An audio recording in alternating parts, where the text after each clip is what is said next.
Have you heard? It's truck news. No! The Truck Show. We're gonna show you what we know. We're gonna answer what the truck. 'Cause truck rhymes with the Truck Show. We have the lifted, we have the lowered, and everything in between. We'll talk about trucks that run on diesel, electricity, and on gasoline. The Truck Show, the Truck Show, the Truck Show. Oh, oh. It's the Truck Show with your host, Holman.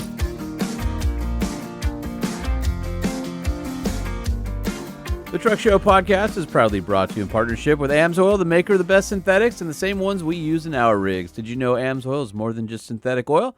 They also make some of the finest lubricants, greases, additives, filters, car care products, and yes, even merch. The current promotion is a free USB charger with any order $100 or more by using the code CHARGE426 by April 21st, and that's just in a few days. We use AMSOIL products to protect our rigs, and you can do the same by heading to AMSOIL.com or head to truckshowpodcast.com, go to the featured products page, and then you can use our special AMSOIL link and get all your products from there, and we'll get credit back to the show.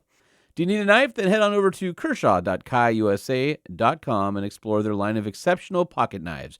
They have a huge selection of quality knives from EDCs and ones made in America, as well as automatics. Score one for yourself today. And if you want to treat yourself to the latest in adventure gear and upgrades for your vehicle, go to ovrmag.com and use the code @TruckShowPodcast for a discount on print or access to our digital library for 1 year for free. The Truck Show Podcast survives off of sponsorships and your reviews.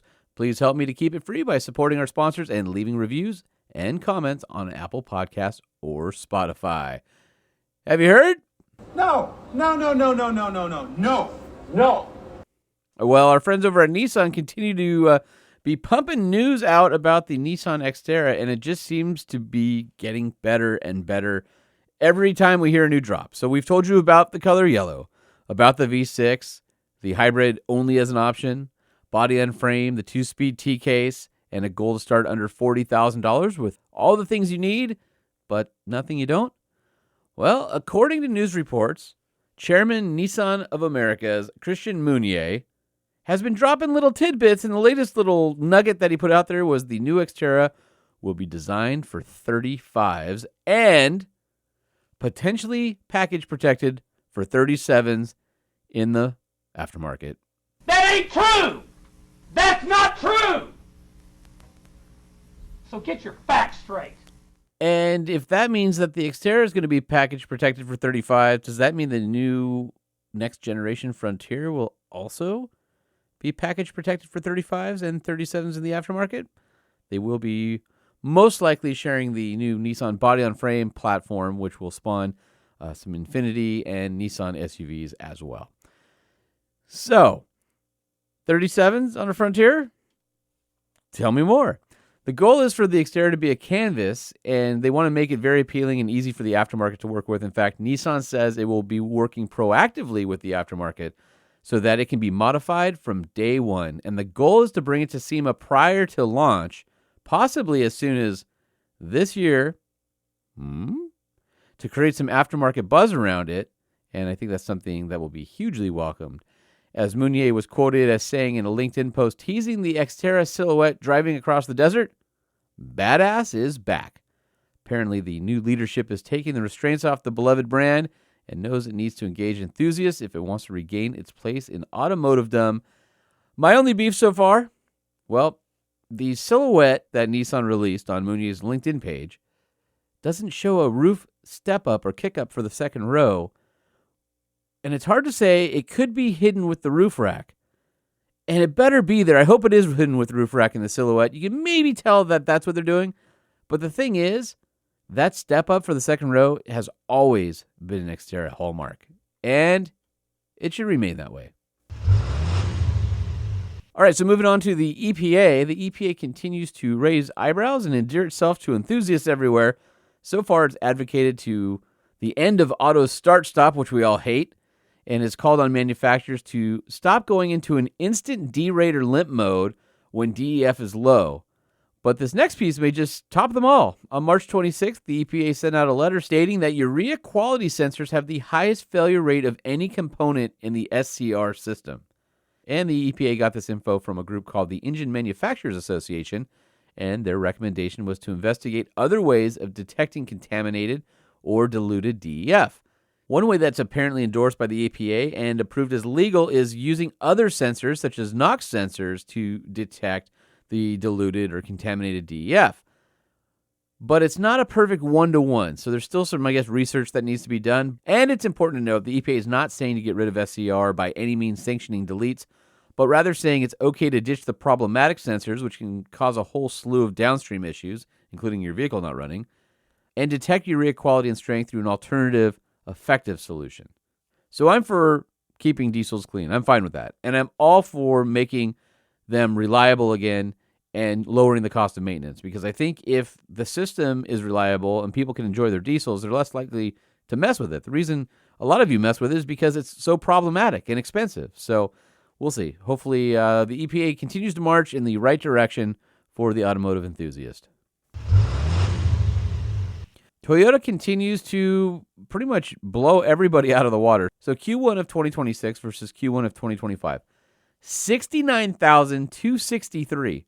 That's for one quarter versus 59,825 last year. That's a 15.8% change. In second place, the Chevy Colorado with 21,596. Yeah, I told you, they're massively ahead of everybody. Versus Q1 2025 was 25,856. That's a decrease of 16.5%, which is pretty massive. Nissan Frontier in third place, 21,411 sold so far in Q1 of 2026 versus Q1 of 2025, 14,913. That's a massive increase of 47.9%. I mean, people are absolutely just loving the current Frontier, and you can get them at a really reasonable price, and it's a great truck, as you guys well know. Coming in fourth is the Ford Ranger, 17,775 versus 14,913. That's a 19.2% increase. Go Ford. They also say Ranger Raptor, which, by the way, is right priced, and Ranger XL, both bookending the line, are showing the most customer interest.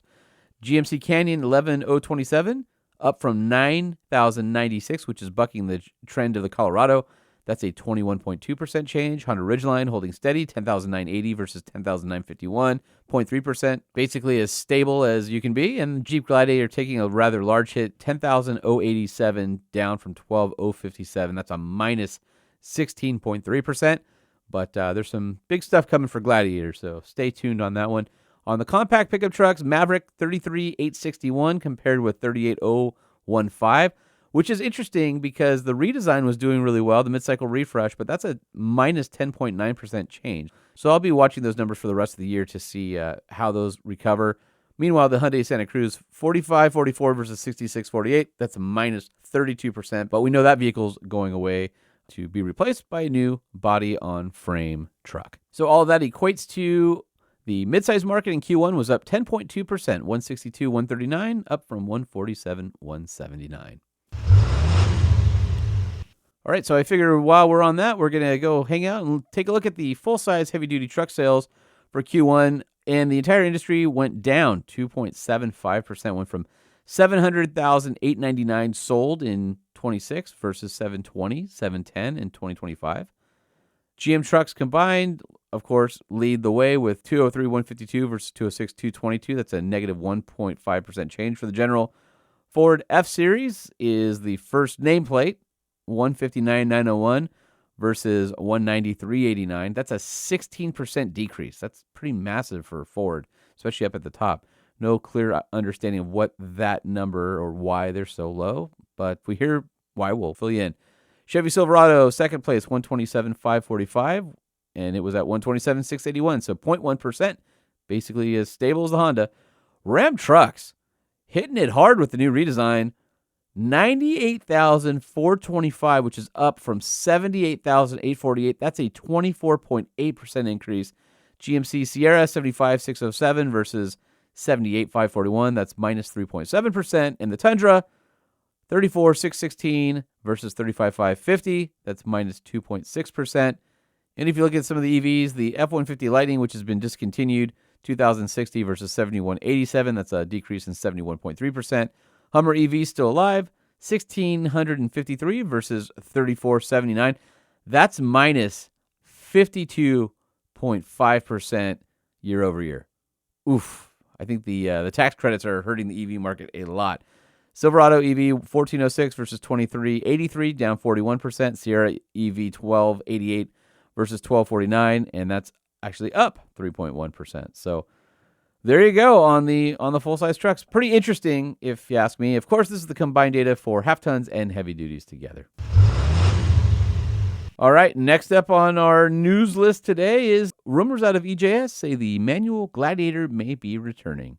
So I'm a huge fan of anything manual, and if you want to bring back the manual Gladiator, I will gladly accept that. So here's some interesting data out of J.D. Power. It says that the average monthly new car payment is now $806 in March of 2026, with nearly 1 in 5 financing more than $1,000 a month. I mean, I don't know about you guys, but I have a problem paying more than like $350 a month for a payment or $400. You get close to 5 and I start getting the shakes. Says that a majority of the customers who are paying $1,000 or more bought premium models and pickups. Only 9.3% of all loans $1,000 or more came from mainstream non-pickup truck buyers. And it says one of the main contributors to rising monthly payments beyond the price tag was negative equity from your trade-in. So who out there is paying $1,000 a month for a car or truck? That's tough. I mean, I wish everybody to have that kind of toss away money, but that seems like a lot. I guess you used to say that was a mortgage for some people, but this day and age it probably isn't. But $1,000 a month. Think of all the things you can do with that. So when looking at the negative equity, nearly a third, so 31.2% of used vehicle trade-ins had negative equity, and that was up from 26% in 25 and 24% in 24. So basically, to counter that, customers are taking out longer loans, which of course the bank wins, and the car manufacturers win. They sell a more expensive car, and the bank gets a longer loan period. So according to J.D. Power, loan terms for 84 months or more accounted for nearly 13% of all new car sales in March.